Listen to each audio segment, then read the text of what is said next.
और हम तीनों भाइयों ने मिलकर के कोचिंग सेंटर चलाना शुरू कर दिया।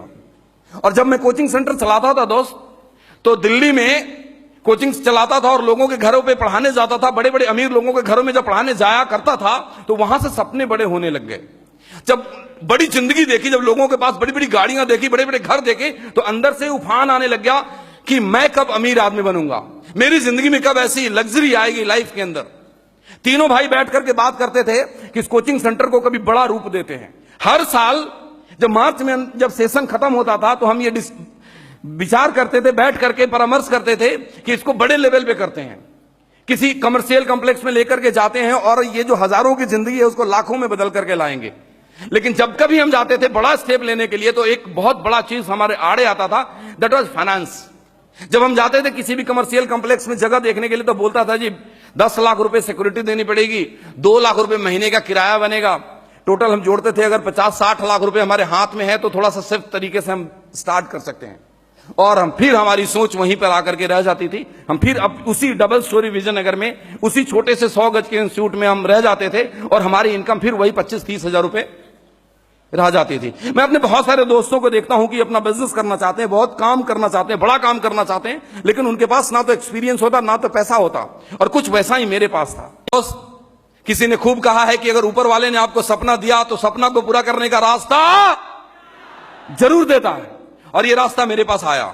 मेरे मित्र एक मेरे घर पे आए और उन्होंने मुझसे कुछ ऐसे सवाल करने शुरू कर दिए जो सवाल मैंने जीवन में किसी से सुना नहीं था। मैं उम्मीद भी नहीं करता था कि कोई आकर के ऐसे सवाल भी पूछते हैं।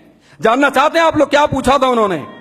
मेरे दोस्त घर पे आकर के मुझसे पूछते हैं कि सुबोध जी, क्या आप अपनी जिंदगी बदलना चाहते हैं? मालूम मैंने क्या आंसर दिया? मैंने बोला मतलब जिंदगी बदलने का मतलब भी तो पता होना चाहिए। मुझे नहीं मालूम था कि आदमी मुझसे पूछना क्या चाहता है। उन्होंने बोला मतलब ये कि आप बहुत मेहनती हैं, आप अपने कोचिंग सेंटर में बहुत हार्डवर्क करते हैं, फिर भी आप मोटरसाइकिल पे चलते हैं, आपके पास कार नहीं है। बातें दिल को लगी। आपके पास दिल्ली शहर में आज भी घर नहीं है, इतना मेहनत करने के बावजूद। क्या आप चाहते हैं कि आप कार में आए? क्या आप चाहते हैं कि आपके पास अपना घर? तो मैंने बोला कि सर कौन नहीं चाहता, हर कोई चाहता है। उन्होंने बोला कि आप चाहते हैं? मैंने बोला यस।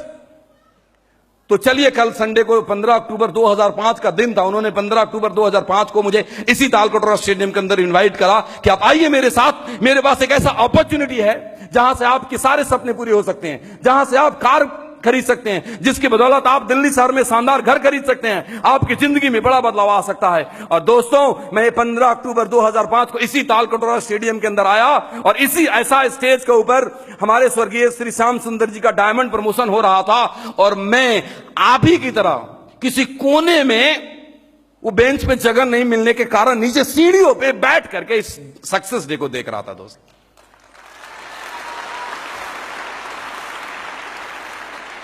मैंने आपको बोला था ना कि जिनको सीढ़ियों पे जगह मिली है उनके डायमंड की तो गारंटी मैं लेता हूं, है ना?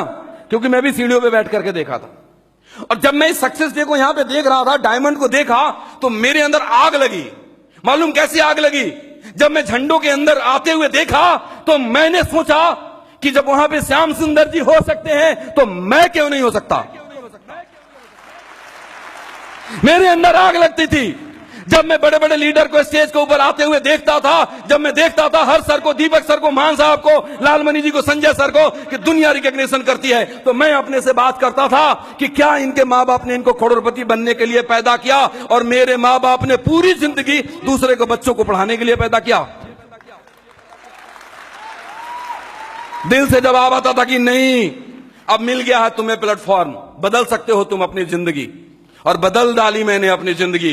बन गया मैं डायमंड, बन गया मैं डबल डायमंड, बन गया मैं वीनस और ले आया आज ऑडी, ले आया आज इस ऑडी।